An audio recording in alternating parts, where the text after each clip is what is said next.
Now, it's the Monday after the Oscars, so let's just get into that first and foremost, because we had lots of book to screen adaptations nominated. However, they just weren't really getting the win. So I'm just going to do a quick recap because I had covered some of the adaptations that were nominated. Now let's talk about the ones that won. Now, Emilia Perez had the most nominations of any book to screen adaptation, and I think quite honestly, of any Oscar film for this year. They had a total of 13 nominations. They only won 2, however. So, Best Supporting Actress went to Zoe Saldana, and Best Original Song. They also won for Best Original Song for El Mal. Now, word on the curb is that one of the cast members was hella problematic. Mm-hmm. And that probably contributed to them, not winning as much. Because 13 nominations, you only went home with 2. Okay. Mm-hmm. But let's get to Wicked real quick. We'll share thoughts at the end. Wicked took home 2 Academy Awards, one for Best Costume Design and one for Best Production Design. They had 10 nominations. Conclave won Best Adapted Screenplay. Now, Conclave had 8 total nominations. Then we had Dune. Dune had received, I think maybe 3 or 4, but they took home 2 wins for sure. At the Oscars, it's Claire, another film by the name of Anora. I don't have that cover because, again, I was focusing on book to screen adaptations.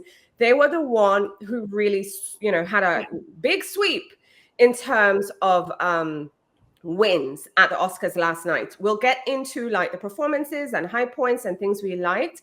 But just as it relates to the nominations and the wins, like, what are your thoughts? Francesca, how are you feeling about like the book to screen adaptations? I feel like it made sense that they didn't win as big.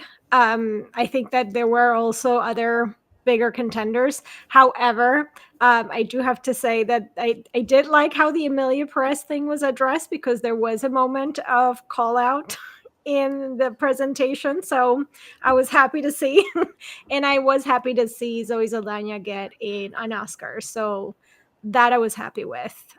So. Yeah, I was happy for her too. It's been a minute for her, and I've been watching her for years. Yeah. Years. Laura, what did you think? I have to say, first of all, Zoe Saldana's best performance, Center Stage. God bless that movie from 25 years ago. It still lives up to its hype. You still have to watch it. So I love a Dominican winning an Oscar. Love it, love it, love it. And I love that everyone else was just ignored. Great. Yeah. Conclave should have won all the awards because I love gossiping Cardinals, and I've been telling everyone to watch the movie. It is just delightful. I know there's going to be a Conclave happening soon. I wanted to treat it like a reality TV show. I want confessionals between the nuns, the service worker, the Cardinals. Tell me what's going on, because this is like a reality TV show, like trying to figure out who is going to be the Pope. Full of twists and turns.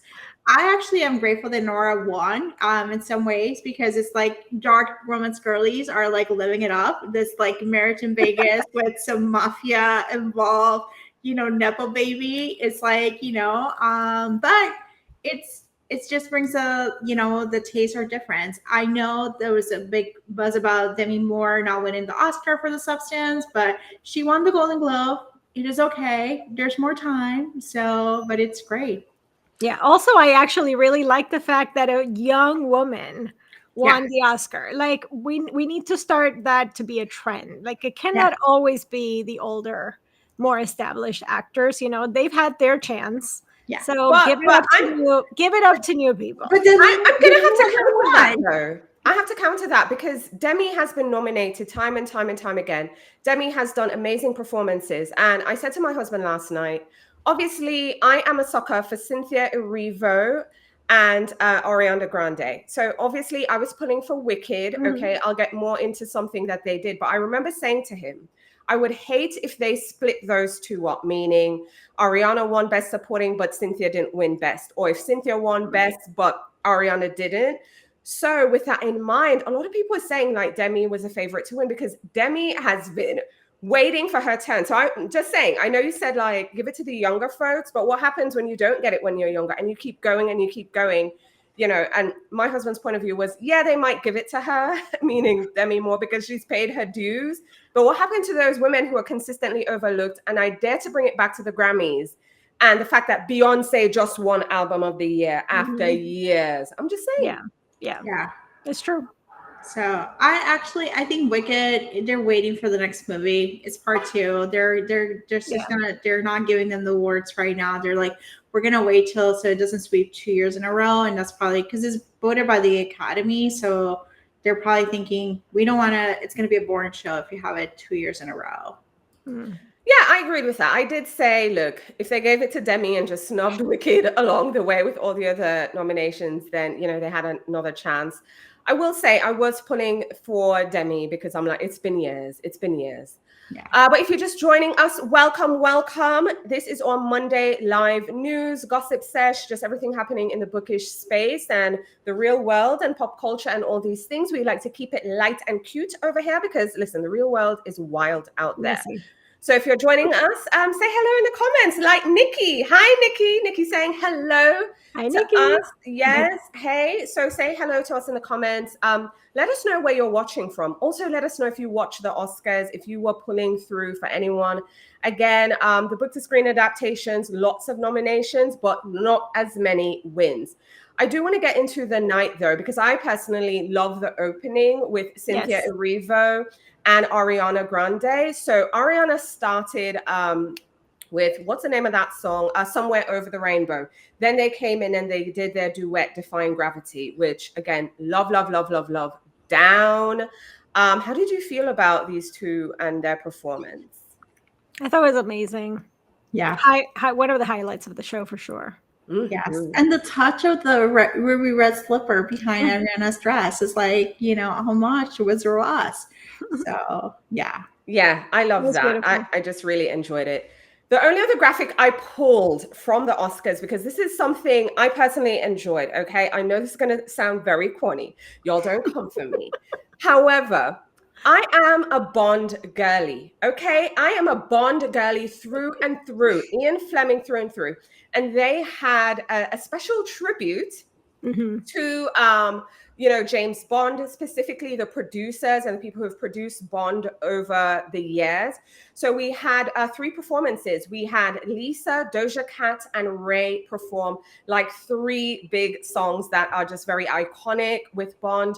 We had Live and Let Die. That was done by Lisa. Doja Cat did Diamonds Are Forever, which, by the way, I thought she was great.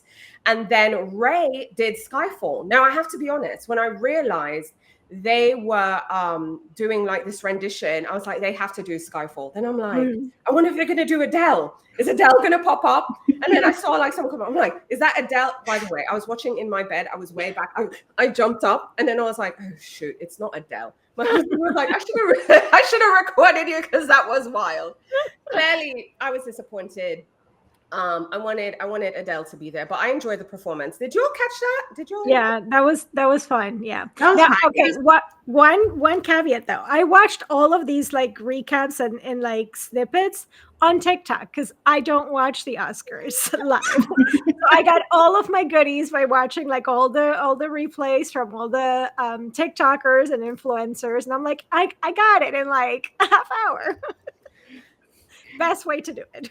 I felt that it was a little too long for me, and I was like, okay, just get into the show. It's a really long show, and it's like a freaking marathon, and we're on the East Coast, so it's really late. Even though it started earlier this year, starts 7 o'clock, it's still like pretty late. Like, like I just want to get to the big awards. Like, I don't care about this. We don't have a James Bond movie going on right now, so why are we having this interlude for like 7 minutes? Give me some awards. Give me some tea. Show me some celebrities. I get it. I appreciated their performance. Again, I know I said it at the top. Okay, I'm a Bond girly through and through. Ian Fleming, forever loved it. My granny even has an Ian Fleming story. I'll tell you all that another day. Maybe if I cover James Bond and Ian Fleming. But yeah, I appreciated it. I just wanted Adele. Like, give me Adele. That's all the girl was asking for. But anyways, if you're just joining us again, welcome. Let us know in the comments where you're joining us from. Drop a comment, say hello. Let us know if you watch the Oscars or not. Were you pulling for any of the book to screen adaptations? We'd love to hear your thoughts. And Nikki's chatting with us today. So Nikki says, I'm tuning in from Puerto Rico and I didn't tune in at all. LOL. I didn't watch any of the movies other than Wicked, and I loved Cynthia and Ariana's performance. Yes, hands down, these two, it was a great way to start the show. Okay, great way to start the show. I was living for the two of them. I kind of love seeing their relationship. Yeah. Too. Yeah. Off the show, off the performance. I love how, they have each other's back in a way and they're always lifting each other up. So yeah, I can appreciate it. That was a highlight for sure. But if you have any Oscar thoughts, let us know in the live chat. Replay crew, if you're watching the replay of this, we haven't forgotten about you. Let us know your thoughts in the comments.